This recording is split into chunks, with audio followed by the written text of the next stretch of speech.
Ito po ang QJ Motor Fortress 160, isang maxi scooter. Silipin natin ngayong araw. Tara!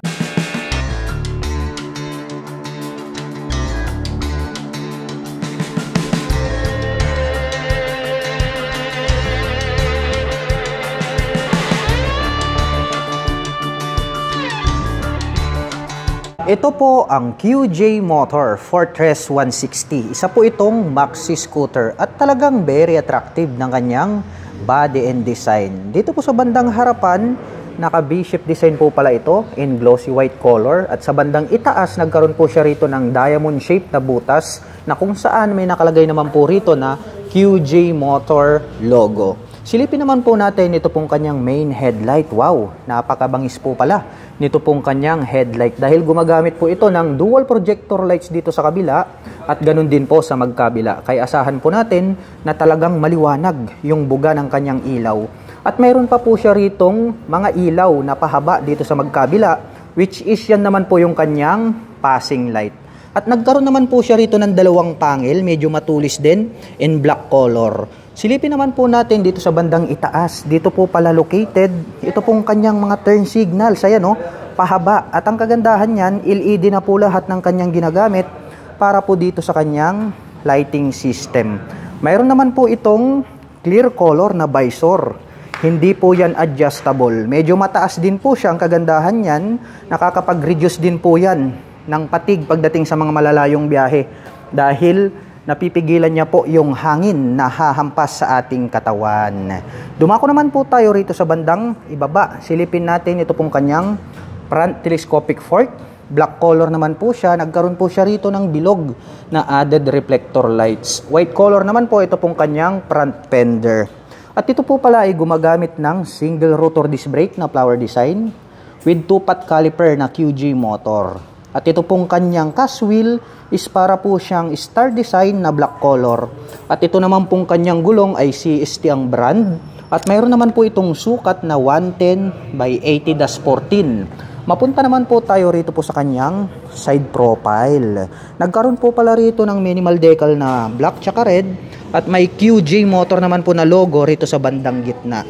Mapunta naman po tayo rito po sa bandang itaas. Ito po pala ay equipped with fully digital meter panel display. At ang kagandahan niyan, mga ka-LM, equipped na po ito ng screen mirroring na kung saan ay pwede po nating i-connect yung ating mobile phones. Kung halimbawa nanonood tayo ng mga movies ay magdi-display din po iyon dito po sa ating screen display. At bukod dyan, ito po palang maxi scooter na to ay equipped na rin po ito ng TPMS, also known as tire pressure monitoring. So ang kagandahan po niyan ay mamomonitor na po natin yung ating gulong rito po sa bandang likuran hanggang dito po sa bandang harapan kung kailangan na po ba natin siyang bombahan. At pagdating naman po rito po sa kanyang mga button selectors, meron po tayo ritong passing light, may high beam and low beam, at meron po tayong additional button selector dito, navigation, para po dito sa ating screen display. Nandito naman po yung kanyang turn signal selector at ang kanyang horn. Habang dito naman po sa kabila, mayroon po itong auto stop start system, hazard, at ang kanyang electric starter. Ito pong kanyang mga brake levers is black color po, at ito po ay adjustable. Mayroon na din po pala siya ritong park brake lock. At para sa akin, very attractive po ng dating nito pong kanyang naked handlebar dahil nga chrome yung kanyang color. Ang kagandahan naman dyan ay pwede na po tayo agad maglagay rito ng mga phone holders. May QJ motor naman po na logo rito po sa bandang gitna. At pagdating naman po rito po sa kanyang ignition, ito po pala ay equipped with smart keyless system. Nandito po yung kanyang navigation knob. At included na rin po pala rito yung kanyang fuel at set opener. Habang dito naman po sa kabila, nandito naman po yung kanyang 2 front pockets. Buksan natin dito po sa kanan para makita natin kung gaano ba ito kaluwag. Malalim din po siya. Pwede po tayong maglagay dyan ng gloves and then coins. Habang dito naman po sa kabila, magkasing lalim din po sila. So dito pwede naman po tayong maglagay rito ng mobile phones. At ang kagandahan niyan, meron na rin po pala siyang integrated na USB charging port, USB Type A and then Type C. Kaya kung gusto nyo po ng mas mabilis, pwede nyo pong gamitin yung USB Type C. Dahil 2 times faster po yan than the normal charging. At ito naman pong kanyang fuel tip or fuel tank ay located po rito sa bandang gitna. Kaya less hassle na rin. Kapag kayo po ay magpapagas, very accessible. Buksan naman po natin para makita natin ito pong kanyang fuel tank. At ito po pala ay mayroong fuel tank capacity na 8 liters. At mayroon naman po itong fuel consumption na 45 km per liter. At ito pong kanyang pillion board, maganda rin po, black yung color at anti-slip naman po siya. Mayroon po siyang rubber cover on top at ang kagandahan niyan, may additional po siya na footrest extension. Sakyan naman po natin para masukat natin kung gaano ito kaluwag.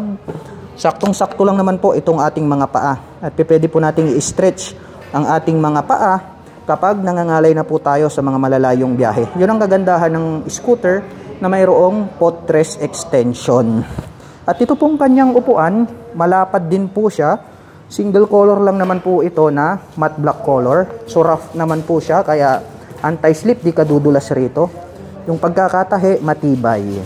At malambot po siya, kaya more comfortable po siyang sakyan.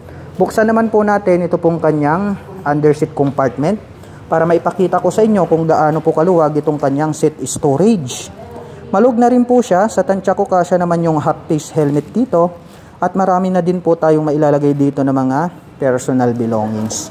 Close natin. At ang QJ Motor Fortress 160 ay meron po itong 755mm na seat height. Ngayon naman po ay susubukan nating sakyan para maipakita ko sa inyo kung gaano nga ba ito kataas. Grabe, mas mababa po pala ito. At sa tansya ko ay kayang-kayang i-manage ito ng mga 5 platin above. At para naman po sa mga magtatanong, ang aking height is just around 5'6". Kaya masasabi ko naman na very comfortable ito para sa mga tulad ko na 5'6" in height. Ang ganda po pala ng pagkaka-finish nito pong kanyang integrated na grab bar, no? Kasi nga nakadirect po siya dito po sa kanyang pairings. Kaya para sa akin, very premium looks yung kanyang pagkakayari. Mapunta naman po tayo rito po sa gitna. Nito pong kanyang side cover. Nagkaroon po pala siya rito ng touch ng carbon sa bandang ibaba.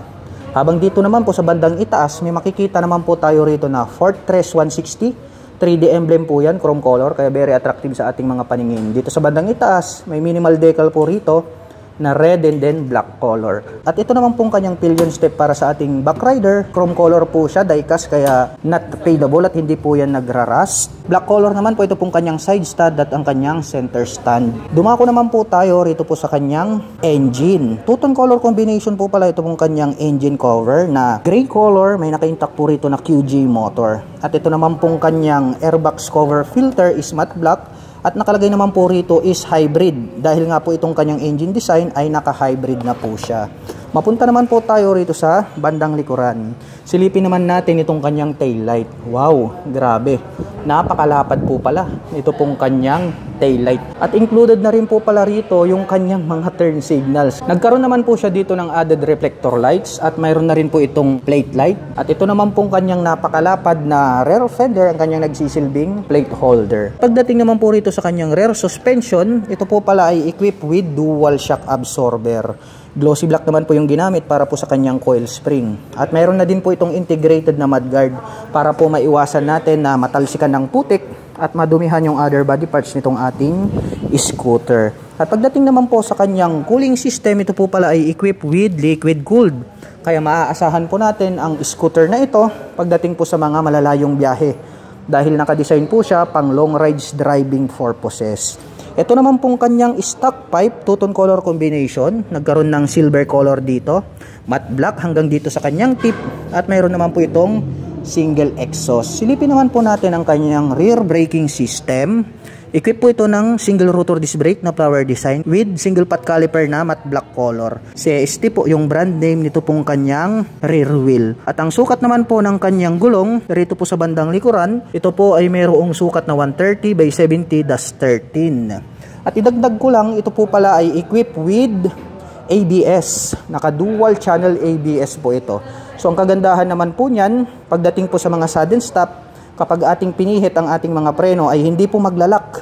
Yun ang kagandahan ng anti-lock braking system dahil nakakapagbigay po siya ng smooth na braking power. At bukod dyan, mayroon na din po itong TCS, also known as traction control system. Dito po sa bandang likuran, mayroon po itong tracking device na kung saan ay binabantayan niya po ang pag-ikot ng gulong 100 times per second. At kapag na-detect niya po na mag-i-skid po yung ating likurang gulong, ay agad niya pong hahabulin at pagpapantayin ng ikot ng gulong magmula po rito sa harapan. Upang mapigilan po na mag-slide ito pong inyong maxi scooter. Magagamit nyo din po yan pagdating sa mga cornering. So iwas po pagdating sa mga madudulas na daan. At pag-usapan naman po natin ang kanyang engine specifications. Ang QJ Motor Fortress ay meron po itong 160 cubic centimeter engine displacement.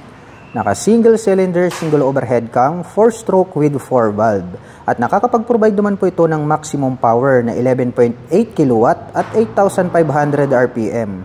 Habang nakakapagbigay naman po ito ng maximum torque na 13.7 Nm at 6,500 RPM. At ang presyo po ng QJ Motor Fortress 160 ay nagkakahalaga po ito ng 149,900 pesos. At kung cash mo naman po siyang bibilhin, ay makakakuha ka po ng instant na 10,000 discount. At nagkakahalaga na lamang po ito ng 139,900 pesos. At kung gusto mo naman pong kumuha ng hulugan, ay kailangan mo lang pong mag-down payment ng 29,980 pesos. At mayroon naman po itong monthly installment na 5,430 pesos sa loob po yan ng 3 taon. At para naman po sa mga nakapanood ng video na ito at interesado pong maglabas ng QJ Motor Fortress 160, ay maaari nyo po silang puntahan at bisitahin. Dito lamang po yan sa Bristol, Perez Boulevard, Dagupan City, Pangasinan.